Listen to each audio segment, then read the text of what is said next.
Hello, family and friends. Here we are again. It is a beautiful day. Now, normally I do my time check, and what I'm finding out now is there are quite a few of you who are replaying these broadcasts or these live streams later. I've actually just got a message from someone who starts their day off by listening to this and use it as a way of directing the day they want to have, as a prompt for the day of stepping into a positive day. Um, I'm going to sneeze. I've got sneezes, but because of the pollen's in the air. Today is another beautiful day. Mid 70s today, a little cooler than yesterday, but still nice and warm. Just went to the river, went to the West River, and it was really nice because it was a great chance to connect with some folks, social distanced. We kept our distance, but we were at the river, got to go swim, got to talk, artistic friends and creatives. It was a really enriching, rewarding time and space for me. And the kids got to swim, jump off the rock. Um, I won't tell you where it is because I don't want it to be overpopulated. All right. Um, this morning, so I have three kids, as many of you know, and the two younger ones have introduced me to TikTok. The older one, it's not his scene, TikTok, and started figuring out how I can just give my little 15 seconds and 30 seconds of philosophy on TikTok. And it opened up this wonderful little thing for me this morning with my morning TikTok, which was that yesterday's already been written. Yesterday's inked, stamped, finished.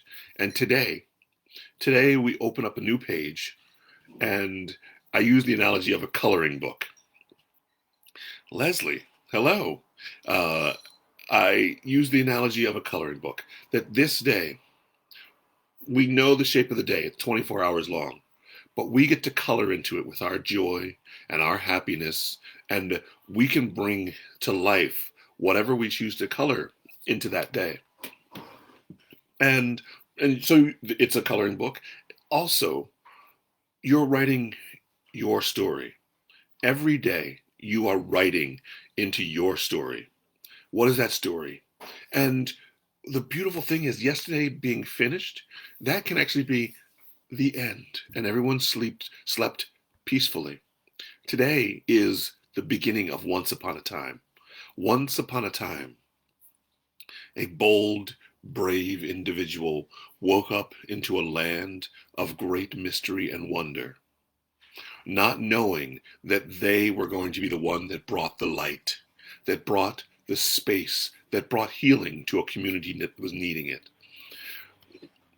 Now, this person was not a doctor.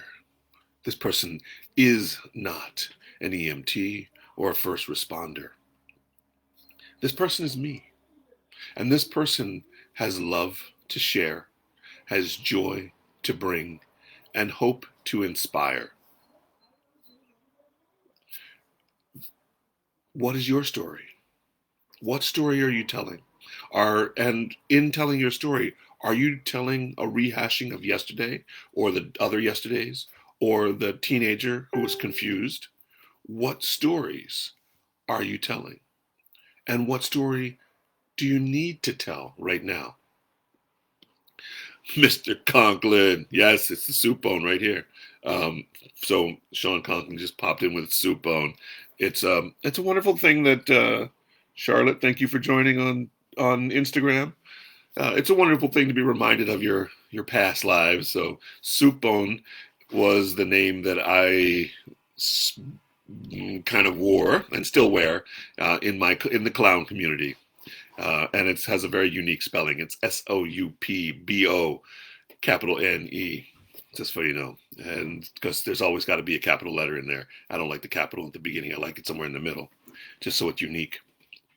What stories are you telling yourself? And what story of yourself are you giving to the world?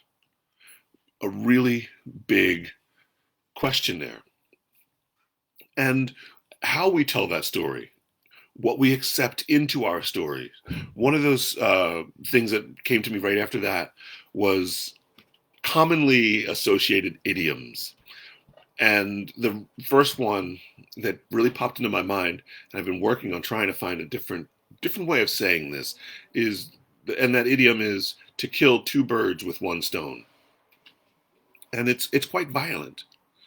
And that so when I looked it up online and checked out different idioms, that was one of the things that came up, was a lot of people have pushback on that idiom of to kill because of the violence, inherent violence of that. And I actually have a friend who's a farmer, and he uses to feed two birds with one seed, and it it conveys the same meaning, except one is bringing life and the other is taking life. Even though we don't, a lot of times we don't process that, the words we use and the stories we tell, when you tell those stories, ask yourself, am I bringing life or am I taking life? Because our words have the ability and the power to do both. You can slay someone. You can use a word like a dagger. That's my son over there, 17-year-old Zeb, who's sneezing. Bless you, Zeb. Excuse me. Are you using those words? Are you using them to caress? Are you using them compassionately? Or are you using your words as mini assassinations? And that's really important, because even when oftentimes we don't even realize we're doing it. We're just going through like, we're just jabbing things with our words and with the way we are as we are. And we can choose to soften that up and go through as a warm, caressing hug, as opposed to as a sharp, dagger-filled device that needs space in order to not cause damage with our words, with our being. How many times do we do these mini assassinations because of what we're stuck with? And we don't have to be stuck with it. And more stuck with is what we let stick to ourselves, the things that we let stick to ourselves. And some of those things are really, really subtle and dangerous. At one point I heard from someone who was very close to me, and they said, "Oh, you talk too much." And I was like, "Oh, okay, I talk too much," and I accepted that. I talked too much, so so after that, I didn't say as much. I was a little more silent. I gauged my words because I let that go in. That was a mini assassination. And then, that's not long after that, that person came back to me and said, you talk too much. And when you don't talk at all, when you don't say anything, it's even louder. It's a no-win situation. So what the person was doing was really trying to assassinate my character with those words. I talk too much, but when I don't say anything, it's even louder. How do you win? You don't. What I had to then realize is that this person has a problem with me. But instead of saying, I have a problem with you, they're going to try and do a character assassination. They're going to use their words as a tool of offense to get me to push back, to get me to push me back, to get me away out of their space. In realizing what they were actually saying, I realized that I had to continue to be and do what I do. With my landlord yelling at the neighbor, if you could hear that. Continue to be and do who I am. And use the words of kindness. Use the calculated, compassionate, caring words to even address people who are going through their difficult times, who are working to, with their words, assassinate or cut down. And which reminds me of the words, or the word sarcasm. And the actual meaning of that is sarcasm. I may butcher it because I didn't actually look it up, but what I heard was that it's the tearing of flesh. Sarcasm in translation is the tearing of flesh. So, that, oh, I was a little sarcastic. Just think of that. When you're using the sarcasm, you're tearing away the flesh. And when I heard that, I went, oh, I'm going to really step back on the sarcasm. I'm going to really take note of when I'm using that sarcasm for the story that I want to tell, the story of my life. Anna Louisa, thank you for being here. Sorry, when I see the names, I just go into my moments of savoring what where you are in my life. Notice the smiles as I look at all the names that pop up here, and I hope that I'm not seeing all the comments, but it's really great that you're here, and I hope that what I have to say is beneficial, is necessary, and is helpful to you in your journey in life. What is your story, and how are you telling that story, and how are you sharing that story, and how are you remaining open and compassionate and loving as you do that? Because it's really important that we use our words to give life, to bring life, to nurture life. That's my perspective. That's my perspective. I want to do that with everything that I do. And I could diminish myself and say, well, because I can't, I'm not a medical doctor, or I don't do this, or I don't do this. But what I do have is I have a craft for writing my words, for sharing my words, for being open, and for also feeling. Now, there are maybe people here, if you know me, and if you've known me for any bit of time, I will that feeling isn't just us in person, because there are some of you who I've actually reached out to you online with messages because something I sensed in what you were sharing, whether it's pictures or words or your on your wall. That's part of who I am, and for a long period of time in my story, I wanted to diminish that. I didn't see where that power or that purpose was useful anywhere in the world. Now is the time, and now is my time. Now, today, when I color in that coloring book of my life, this is the love that I use to color. This is the happiness that I use to color. This is some of the sadness that I use to color. And yes, there is sadness as well there. One of I posted a couple weeks ago was the wheel of emotions, and what all the feeling words that were on there. And there's probably more. In my life, I want to balance out that wheel, which means that the opposite of joy is sadness, right? So in order for that to balance out, there will be moments of joy and there will be moments of sadness.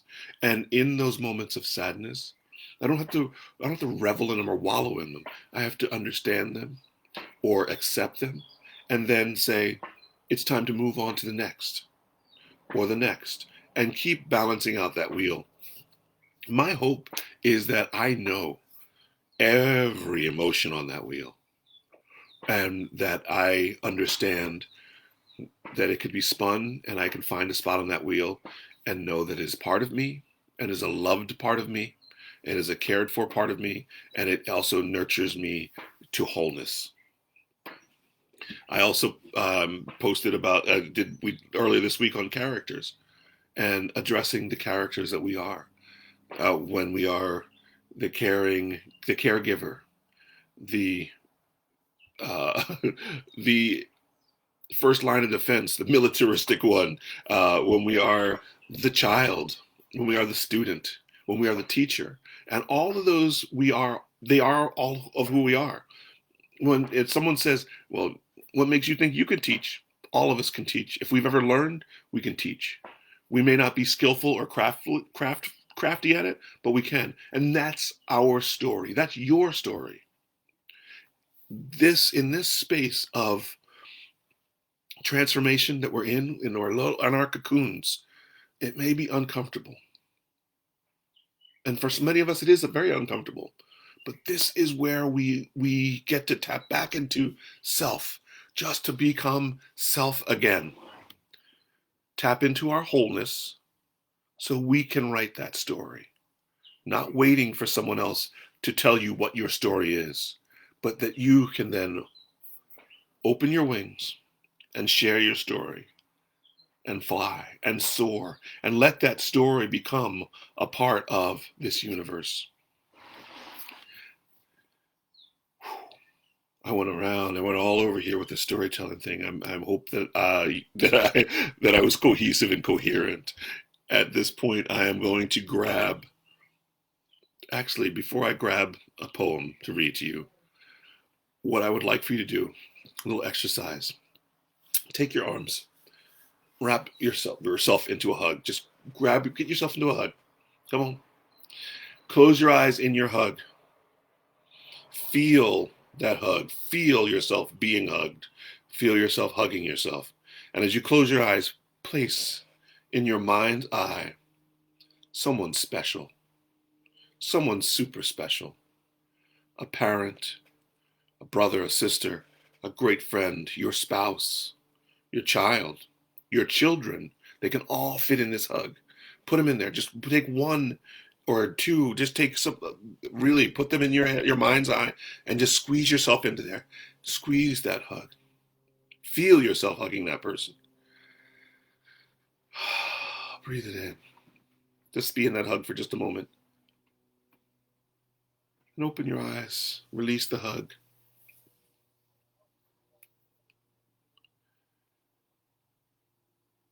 In this time of social distancing, you can try this one. When you are socially distant from someone and you want to give them a hug, try that exercise. Give yourself the hug, close your eyes and put them in your mind's eye. Have the other person do the same thing. Watch what happens when you open your eyes. Watch what happens when you open your eyes, when you feel that hug back. The hug that you were giving to someone else and that you were doing to yourself. Watch what happens. It's amazing. We can continue to do this from social distancing. We can continue to do this and staying safe. We don't have to be disconnected, and we are finding ways to do that. I am here and will be here 4:30 every day. And you can replay it. I'm posting once again. I will repost on Facebook in two places, on both on William Fortune and on Billosophy 101 on Facebook. It'll be on Instagram TV, IGTV, and also on YouTube, the Dreamer Stations playlist Billosophy. You can also find it on my website, billfortune.com. It'll be the first thing that comes up. And so I'm going to, shameless plug, if you like what is going on here, and this is something that I've been putting out there every day, and for the price of one cup of coffee, if you're not getting your Starbucks, you can go to Patreon and help me out. And that's if you choose. Okay. So I do have a Patreon account, and you won't hear me plugging that very often. I'm going to just throw it out there today, and that's it. It's out there. All right. So let me read something for you today. And I know I saw one over here. Once again, divine selection from A Poem a Day, Volume 1.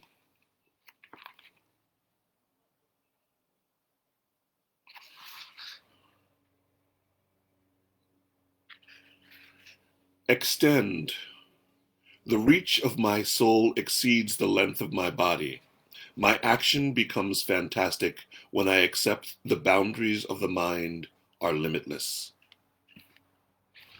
I'll read that again. Extend. The reach of my soul exceeds the length of my body. My action becomes fantastic when I accept the boundaries of the mind are limitless. The boundaries of the mind are limitless. And the impossible is possible.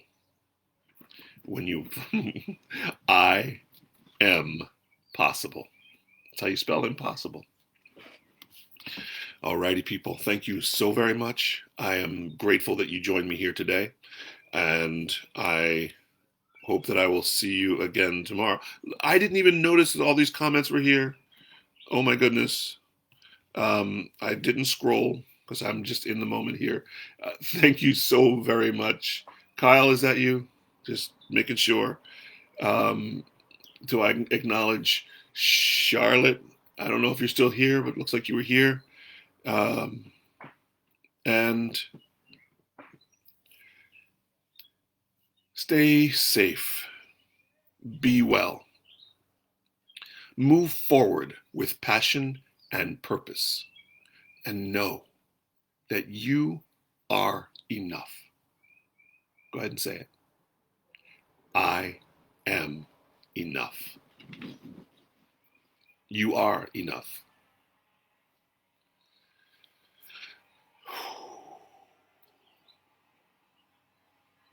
Thank you. Thank you for you. Have a great day. I'll catch you tomorrow.